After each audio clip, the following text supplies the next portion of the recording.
9:05 is the time, almost 9:06. 682-1270 is the phone number. It is the last hour of the program, but because it's a Thursday, we're going to head on down to Cheyenne. Wyoming Liberty Group. Maureen is joining me this morning. Good morning. It looks sunny down there. Oh, wait a second now. Let's try your look at your microphone again, because I'm not hearing you right now. Is the microphone on?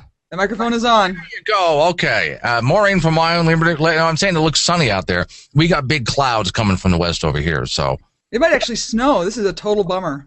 Okay. Well, it's the last gasp is what we're after here of springtime. It always has to kick our butts on the way out the door. So, okay. 682-1270 is the phone number if you have a question for Maureen. You wrote an article that had to do with taxation without representation, and is that for the state of Wyoming?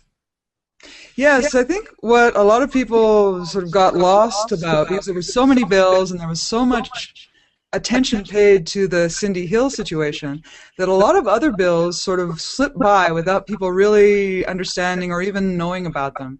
And I was alerted to this one particular one that by a legislator here in Wyoming, and that was this SF-19, and it was about hospital districts.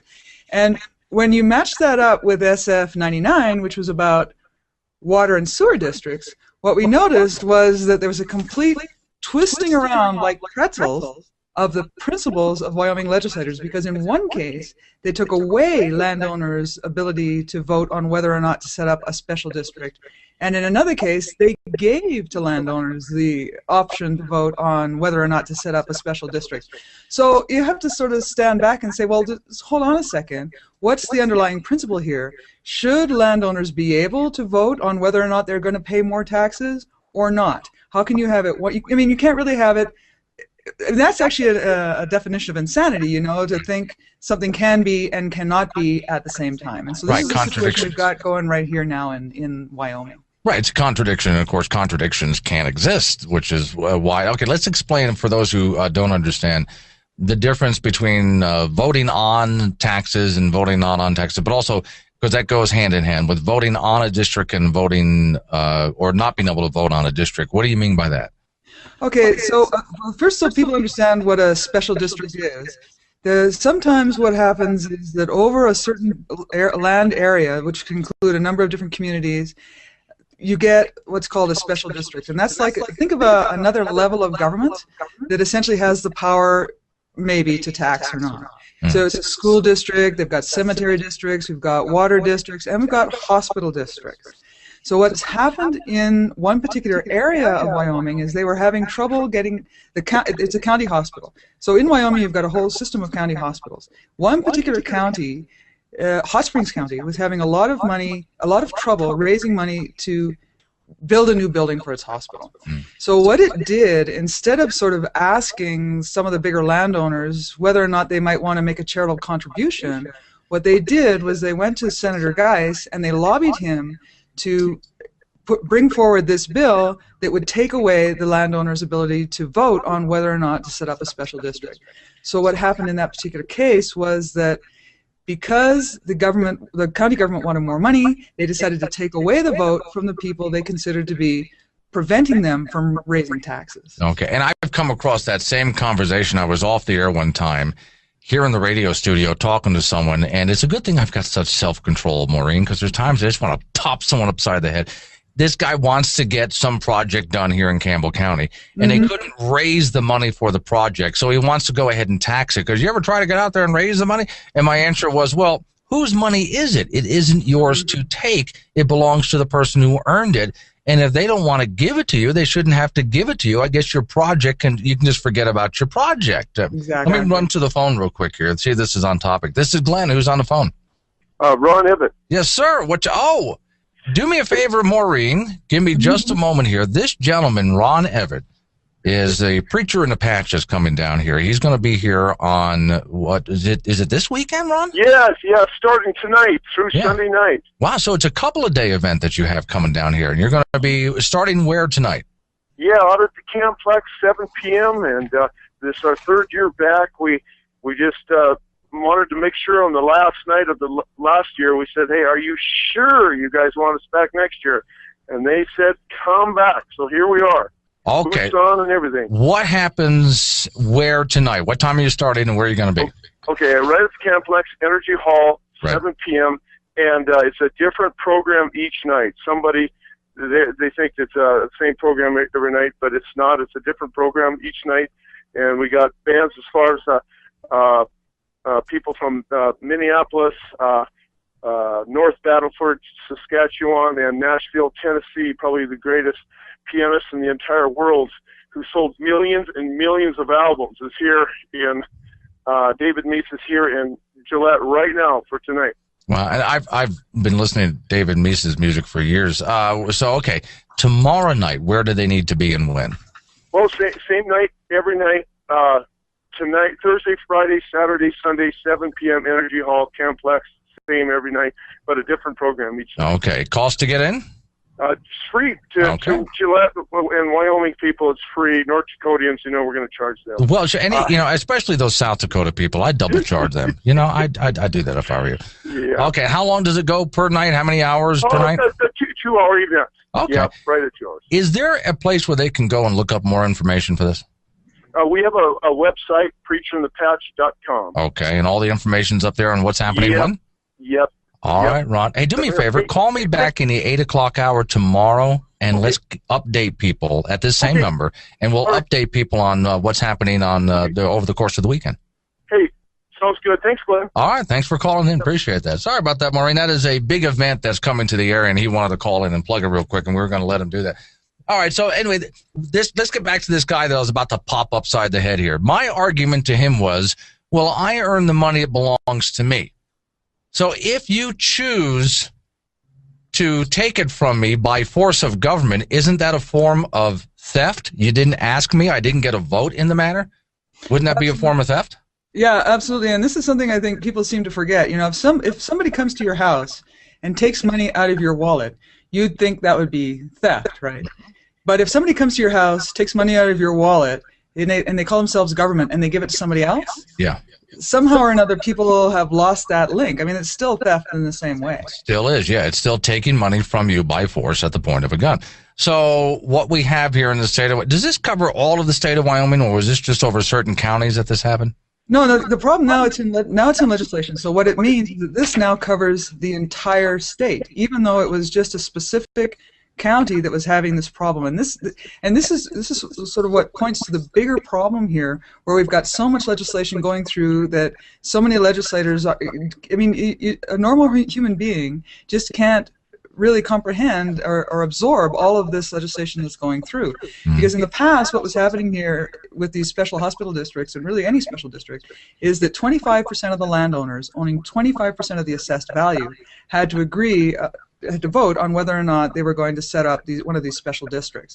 Now, of course, anybody can vote. So we have this situation where you mentioned where somebody who decides that he wants somebody else to pay for the hospital for them can now vote to have that happen. And one of the interesting things about this is that what the problem here is that, governments, what they do is they say, look, we have this problem, we can't run this hospital effectively, so what we need to do is tax other people more.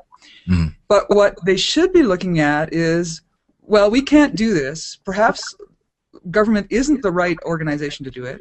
Well, how about outsourcing, or better yet, how about privatization? There you go. Actually, that actually makes a profit at it. Oh, yeah, go, yeah. Yeah. What a surprise. Yeah. And this exact thing actually came up during some of the discussion about this Hot Springs Hospital.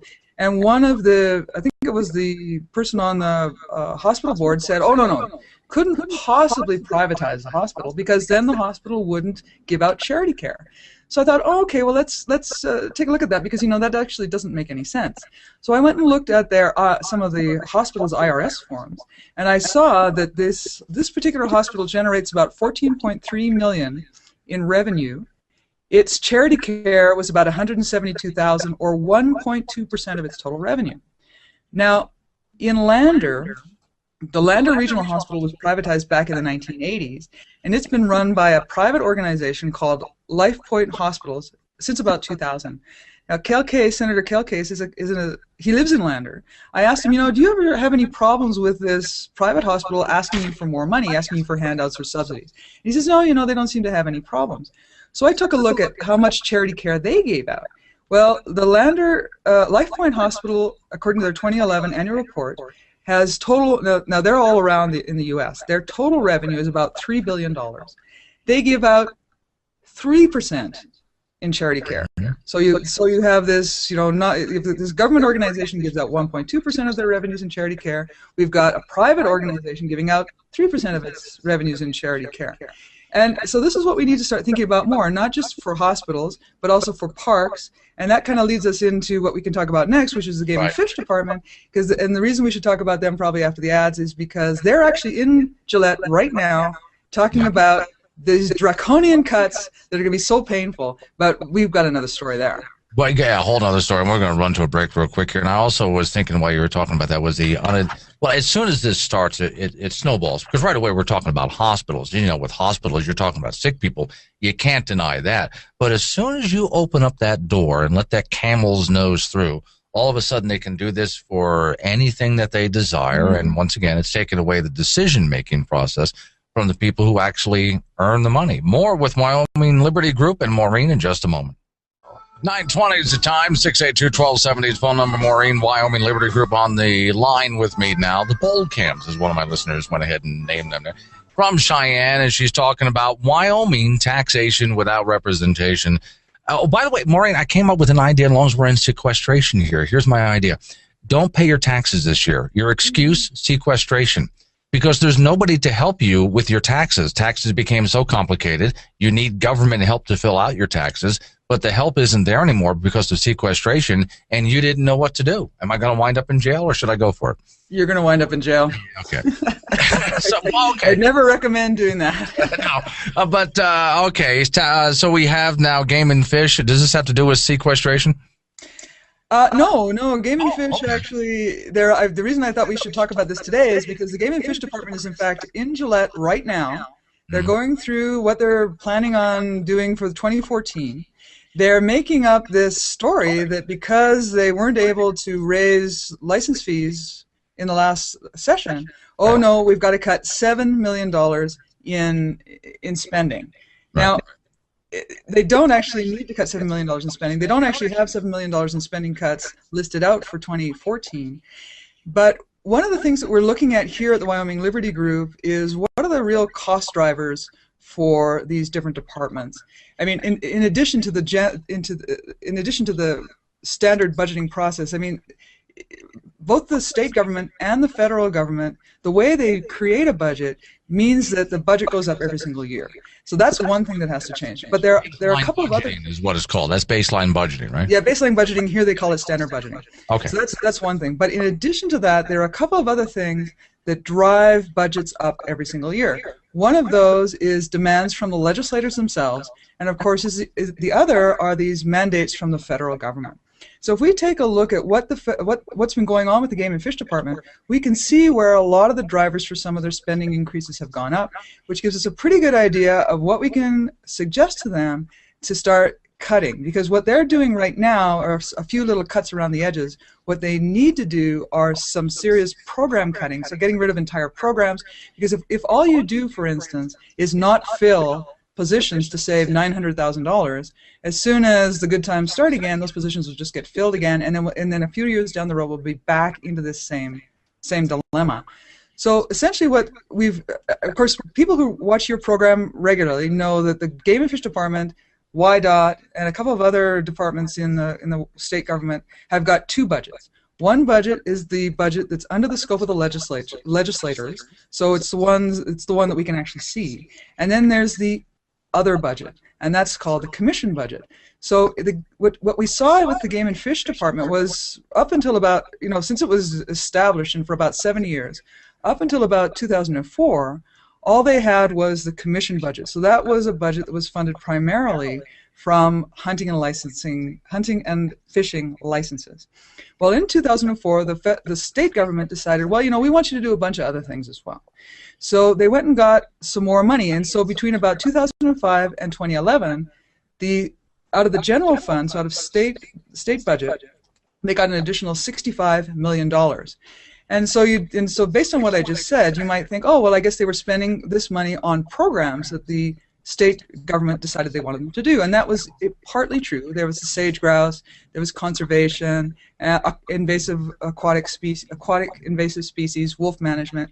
But if we take a close look at the numbers, we see that 60% of that actually went to capital construction, and a whole bunch of that went to the fancy digs that they have down here in Cheyenne. So when we start thinking about what are the priorities of government, what are the priorities of the bureaucrats, and what are the priorities of people who have to actually pick up the bills here, we start to really see that there's some serious problems with spending priorities at the Game and Fish Department. Well, you would have been proud of me after I always have an interview with Tom Lubnow after he comes back, and of course him being Speaker of the House this time. And so when we got into some of the budget issues, I asked him straight off, so, okay, you say you're going to cut. And he showed me where the cuts are. Oh, we're cutting here, we're cutting here. So did Wyoming government grow, or did it shrink? Are we spending more, or are we spending less? Well, it looks like we're spending more, even though they're telling us that there's cuts out there. Mm-hmm. Well, in fact, the Game and Fish Department's general fund did go down slightly from the last biennium to this biennium, about $200,000. So say, yeah, about $200,000. And so they're actually spending about $1 million less. Okay. So why they need $7 million in cuts? You know what? This is very typical of the bureaucrats, because whenever the politicians tell the bureaucrats, okay, you need to cut, what's the first thing they're going to cut? Well, they're going to cut children's programs. They're going to cut things that really they probably shouldn't be doing in the first place anyway, but they have been doing. And you know how it is. Once the government starts spending other people's money on another group, then that group starts to feel entitled, and we end up with this big culture of entitlement. And so the very first thing that tends to get cut are the things that are going to create the most fuss on the part of the people who have now become a vested interest in the money that's coming out of your pocket. And this sounds exactly what's coming out of Washington, D.C. with sequestration. Sounds exactly the same to me.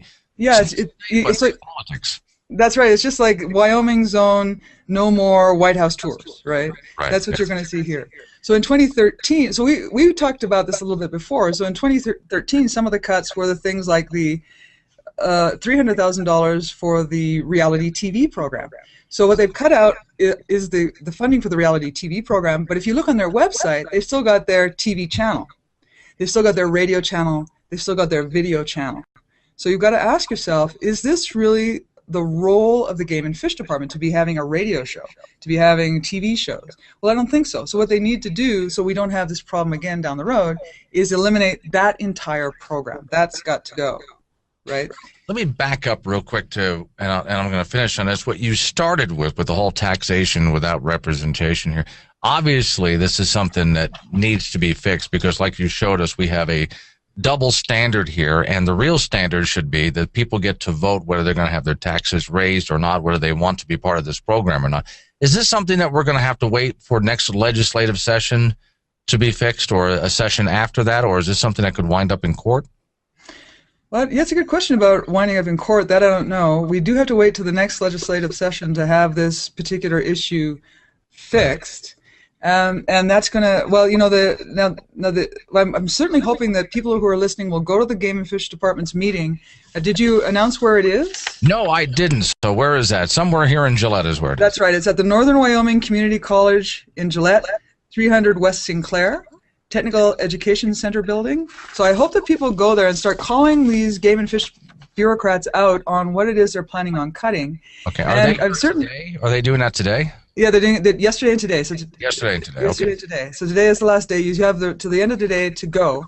Be sure to go and ask some questions like, you know, should the Wyoming taxpayer really be funding bat houses? Yeah. You know, you've got this conservation plan. You've got a huge bat report that was done up at a cost of about $35,000. You've got taxpayers funding bat houses. Is that really the right use of scarce taxpayer dollars? And you know, another thing that's kind of interesting is if you actually look at this bat conservation plan, which I did, and I have got nothing against bats. I love bats. I think flying mammals are very cool. The whole concept is cool. But should we be paying for houses for bats? No. And one of the reasons that this came up in the conservation plan was because the abandoned mine reclamation is destroying bat habitat. So you've got one government program creating the need for more spending in another government program, and this is another thing that drives costs. So instead of going back and fixing the original problem, governments band-aid over and band-aid over and band-aid over, spending goes up and up and up and up, and then we end up in this spiral where eventually, your 50, 60, 70% of your income is going to go in taxes of one kind or another. And while I do think people should show up and make some noise, I'm just going to go out on the limb here. Tell me if I'm off base, but I'm thinking the people that you would talk to at Wyoming Game and Fish, well, you might as well be talking to a brick wall. It's important to make the noise, but they're not going to be the ultimate decision makers at the end. They're going to have to be forced into a decision, aren't they? Oh, absolutely. You do really need to speak to your legislator, because at the end of the day, the legislators are the ones who need to know that voters are going to still vote for them, even if they start cutting back on some of these wasteful programs that certainly do benefit some special interests, and those special interests are very noisy. But if legislators don't hear from the rest of the taxpayers and the rest of the voters, then they won't know that the decision that they make is going to be popular. Because keep in mind, at the end of the day, the main goal of any politician is to be reelected. Right. So politicians need to know that you're still going to vote for them, even if you cut back on that spending. Yeah, and the main goal of the bureaucrat is to grow the bureaucracy, Absolutely. which is what they're there for. All right, Maureen, thank you very much. I got to run to sports. Good to see you again. Great. Always great to be here. Thank you.